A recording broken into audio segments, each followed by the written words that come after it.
Untuk mengetahui model pembelajaran di Madrasah Aliyah Rodiatan Mardiah Putra di Yayasan Pondok Pesantren Hidayatullah Balikpapan dalam membentuk karakter siswa. Kemudian rumusan masalah 1. Bagaimana proses pembelajaran pesantren diterapkan dalam pembentukan karakter. Itu yang pertama.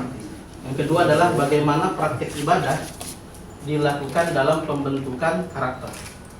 Yang ketiga, bagaimana tata tertib di pesantren dilaksanakan dalam membentuk karakter. Yang keempat adalah kendala apa saja yang dihadapi dalam pembentukan karakter serta solusi yang diberikan. Kemudian penelitian catatan praktis program berjalan proses penerapan selanjutnya, kemudian wawancara secara mendalam,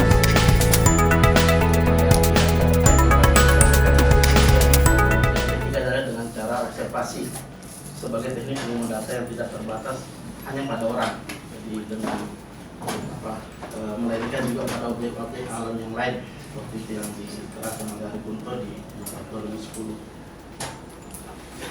Untuk teknik baik, singkat, padat.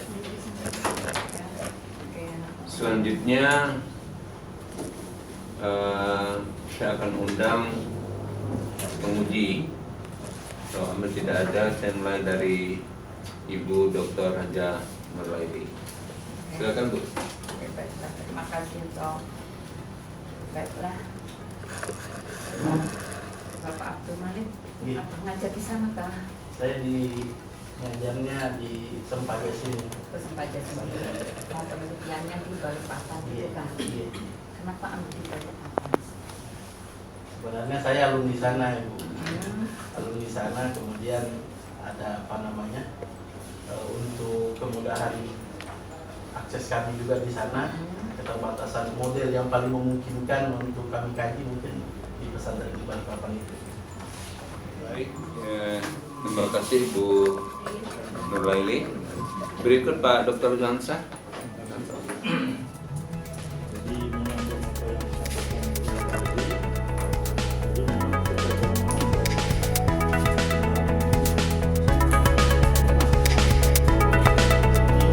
Waalaikumsalam.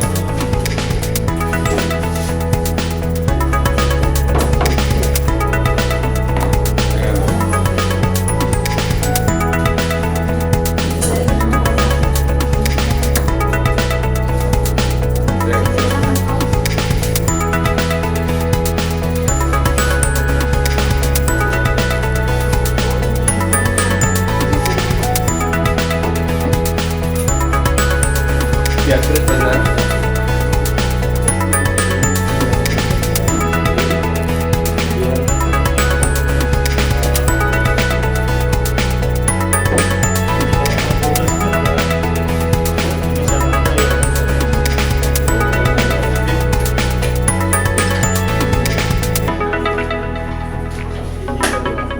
kalimat awal itu akan membuat Indonesia menjadi bangsa yang besar, maju dan jaya serta bermartabat. Kalau karakter building ini tidak dilakukan, maka bangsa Indonesia akan menjadi bangsa kuli. Mesti ada siapa yang mengatakan Ada pencapaiannya ini itu Pak, pencapaiannya bukan Pengalaman menjadi ustadz, tetapi soft skillnya itu perlu diperhatikan karena pendidikan salah satunya pendidikan yang jelas memberikan capaian lulusannya itu juga akhlaknya ya, apalagi pesantren itu kalau memang tujuannya ya ke sana membentuk insan yang sempurna, insan kamil itu lahir batin, tidak hanya kognitifnya saja tetapi afektifnya bahkan psikomotornya. Nah kalau karakter ini termasuk hard skill atau soft skill? karakter. Ya, soft skill itu kan ramai sekarang yang dikomandasikan oleh menteri yang baru ini ya, tentang soft skill. Soft skill ini kan tidak ditulis secara nyata dalam kurikulum, tetapi ada pembentukan. Itu pesantren, tidak namanya pesantren ini boarding school kan, tidak hanya di dalam pelajaran formal saja, tapi mungkin ada tambahan-tambahan, ada waktu, apalagi kalau selama penuh untuk membentuk seorang ustadz,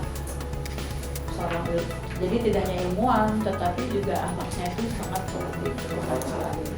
Nah, bagusnya memang karena bagaimana sih mereka merancang itu, jadi mungkin perencanaan, nanti dilihat pelaksanaannya, prosesnya. Ya betul aja proses pembelajarannya, karena proses pembelajaran ini jelas nggak mengintegrasikan pembentukan karakter itu. Karena kalau kadang-kadang ada orang melihat pembentukan karakter, tapi dalam proses pembelajarannya tidak jelas, tidak terintegrasi. Jadi lihat saja nanti ya. Tapi memang betul juga, jangan langsung prosesnya, tetapi bagaimana mereka merencanakan, merancang untuk membentuk pembelajarannya ini. Kemudian yang ini. Baik, terima kasih. Tambahan dari saya tidak banyak, jadi perlu saya jelaskan bahwa kita mencoba untuk membuat sesuatu yang lebih sederhana, terutama dalam ujian-ujian proposal. Saya tidak menuntut banyak untuk referensi, akan tetapi itu tidak diartikan bahwa cukup sampai di situ, tidak. Ya. Jadi referensi itu terus bertambah, khususnya jurnal. Jadi kita lebih banyak dituntut membaca jurnal ketimbang membaca buku. Jadi buku-buku itu adalah untuk kepentingan teori, ya. Oleh karena itu jangan pernah berhenti dalam jurnal, karena jurnal itu merupakan hasil daripada kajian-kajian yang telah dilakukan. Ya, kalau buku hanya bersifat teori-teori lah, ya. Tadi saran-saran yang disampaikan oleh penguji memang nanti perlu kejelasan. Jadi kalau wawancara, apanya yang diwawancarai, ya, kan itu pasti tentu yang saya katakan semua data yang akan digali melalui apakah itu wawancara, apakah itu observasi, apakah itu dokumen, semuanya itu berhubungan erat dengan rumusan masalah. Ya, karena data-data itu adalah untuk menjawab rumusan masalah. Ya. Oleh karena itu di situ perlu pendalaman yang lebih jauh. Ya. Ya. Yang tidak kalah pentingnya adalah Anda harus segera cepat untuk bergerak. Nah, jadi setelah ini kembali bisa menghubungi pembimbing, kemudian setelah itu Anda cepat untuk menyusun persiapan dalam melaksanakan penelitian. Sekali lagi saya ucapkan terima kasih kepada Prof.